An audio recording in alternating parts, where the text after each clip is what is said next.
The rain didn't just fall in Seattle, it hammered against the pavement like it was trying to break through to the other side.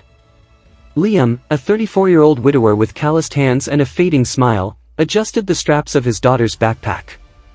6-year-old Maya was asleep against his shoulder, her breathing the only rhythmic thing in his chaotic world. Liam worked 2 jobs, stocking shelves by night and doing freelance carpentry by day, just to keep their studio apartment and Maya's inhaler prescription filled. He didn't want a hero's life, he just wanted a life where his daughter didn't have to see him cry over the electric bill. That Tuesday evening, Liam was rushing toward the bus stop, shielding Maya from the downpour with his own threadbare jacket. Across the street, a sleek black sedan hydroplaned. It happened in a blur of screeching tires and shattering glass. The car spun wildly, clipping a concrete barrier before flipping onto its side. Smoke began to curl from the hood, mixing with the heavy mist. While others pulled out their phones to record the tragedy, Liam didn't hesitate. He gently set Maya down under the dry awning of a closed bakery, whispered, "Stay right here, baby," and ran into the chaos. Inside the wreckage was Elena Vance, the CEO of Vance Global, a woman whose face graced every business magazine in the city. But in that moment, she wasn't a billionaire, she was a terrified woman trapped by a jammed seatbelt and a collapsing dashboard. The smell of gasoline was thickening. Liam reached the car, his boots crunching on glass. He didn't have tools, but he had the raw, desperate strength of a man who knew what it felt like to lose everything.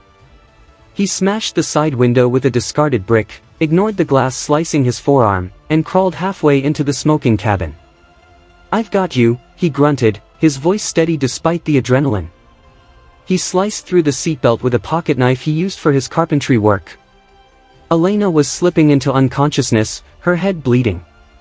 Just as the first lick of orange flame appeared near the engine, Liam hauled her out. He carried her through the rain, his muscles screaming, and laid her safely on the sidewalk. He saw the flashing lights of an ambulance in the distance. He looked back at Maya, who was watching with wide, frightened eyes. Liam knew if he stayed, there would be police reports, questions, and hours he couldn't afford to lose. He didn't want a reward, he just wanted to get his daughter home before she caught a fever. By the time the paramedics reached Elena, that the mystery savior was gone.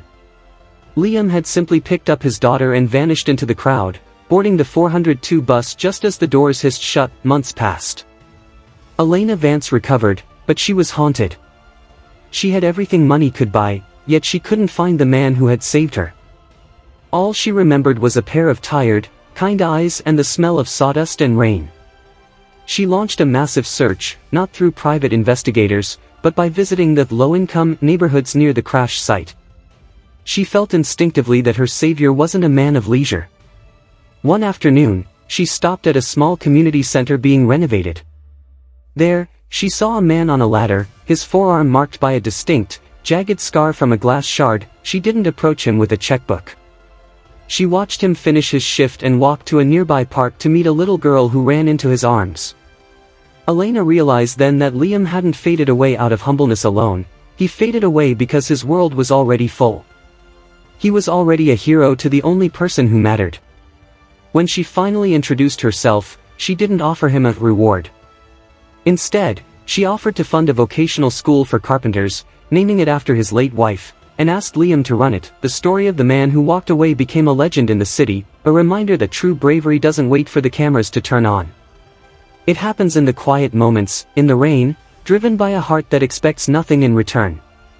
Liam went from a man struggling to survive to a man who built futures for others, proving that when you do good for the world without asking for a price, the universe has a way of paying you back in ways money never could.